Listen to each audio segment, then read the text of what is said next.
Labor Day is the traditional kickoff for the fall presidential campaign.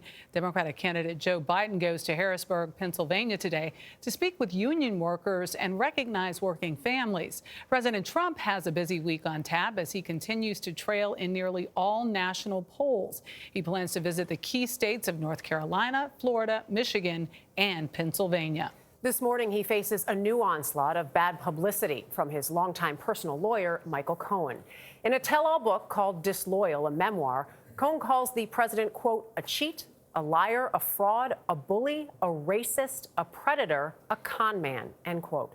The book is distributed by Simon & Schuster, a division of Viacom CBS. In a statement, the White House says Cohen has lost all credibility, and it's unsurprising to see his latest attempt to profit off of lies. Joining us now are CBS News political contributors Robby Mook and Terry Sullivan. Good morning to you, gentlemen. Another morning, another round of scandal for the president.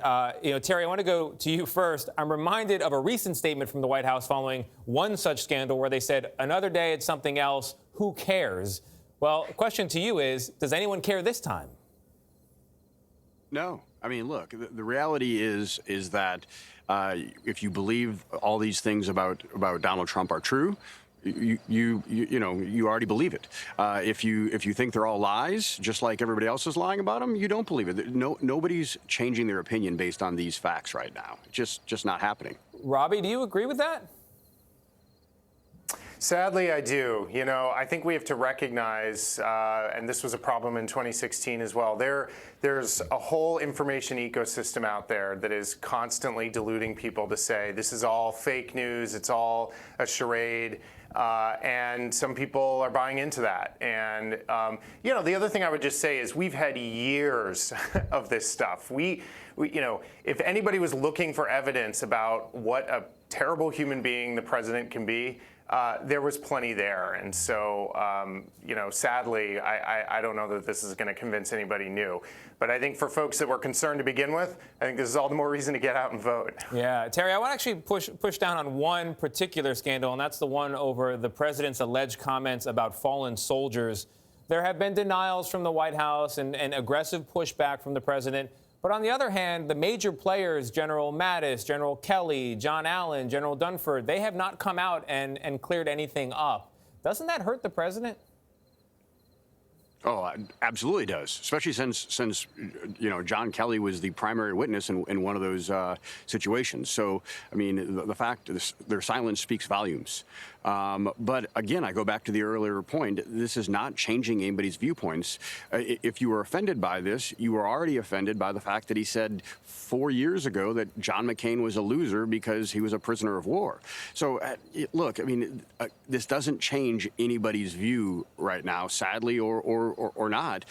If you believe he said it, you probably believed he said it. That he's capable of this kind of thing. It's just not a game changer, and we're not seeing any of that. Yeah, Robby, let's talk about the campaigning itself. The president has a law and order message, but in a recent CBS poll, more voters thought that Joe Biden was trying to calm things with protests in cities across America, while the president was trying to incite violence. That's not a good look, I would think, if you're campaigning. Is Joe Biden going to get a bump because of that?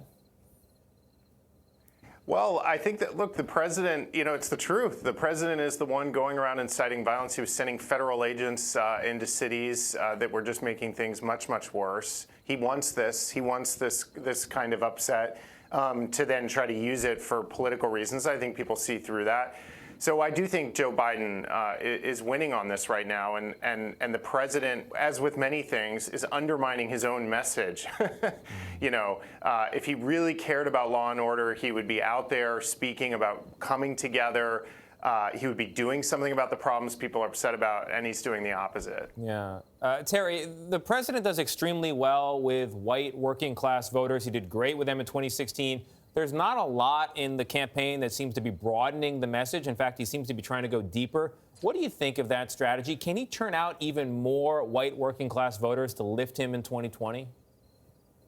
Well, and yes, I think he can do that. And he can also, suppress the ones that don't care about him.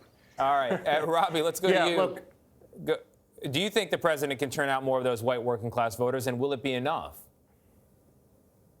Yeah, I mean, this is central to his strategy. If you look at a state like Minnesota, for example, this is how he gets it in play. And I think one of the things that Terry maybe was getting to there is I think for the president, it's always two things: turn out more of his base, but also suppress the Democratic base. And I think that's a combination of creating all this confusion about voting. He's talked about sending sheriffs out to the polling places to potentially stop people coming in. But I also do think you're going to start to see more and more the president directing messages at younger voters, particularly younger voters of color, with misinformation to try to get people to stay home. Because one of the things we often forget is an enormous part of the reason Hillary lost 4 years ago was people either choosing not to vote or voting third party for someone else. Mm-hmm. And he's going to want that same dynamic this time. Yeah, so I think you're going to see him pull both those levers to try to do that. Yeah, there were millions of voters who voted twice for President Obama and then didn't show up or voted third party, as you point out. Let's talk one more point of campaigning here. 46% of respondents to the recent CBS poll did not think that Biden was campaigning enough. Do you expect to see him more after Labor Day? Well, they've announced he's going to be out there more, and I think that was a really good decision. The challenge, I know this from 4 years ago, the challenge of running against Donald Trump is that he sucks up so much of the oxygen. Voters don't actually hear a lot about his opponent, what they want to do, why they're running, what they believe in. And so to do that, Biden does have to get out there, and I think this was a good move on their part. But I've also, when you're running one of these campaigns, when you're in that room, there's risk to getting out there more too. And COVID's actually provided a slower pace to the campaign, which I think they've benefited from. So it's a balance, but it's good he's going to be on the ground and out more. All right, Robby Mook and Terry Sullivan, who will be checking on some technical difficulties there. We hope everyone's okay. Thank you to both of you, and we'll see you again real soon.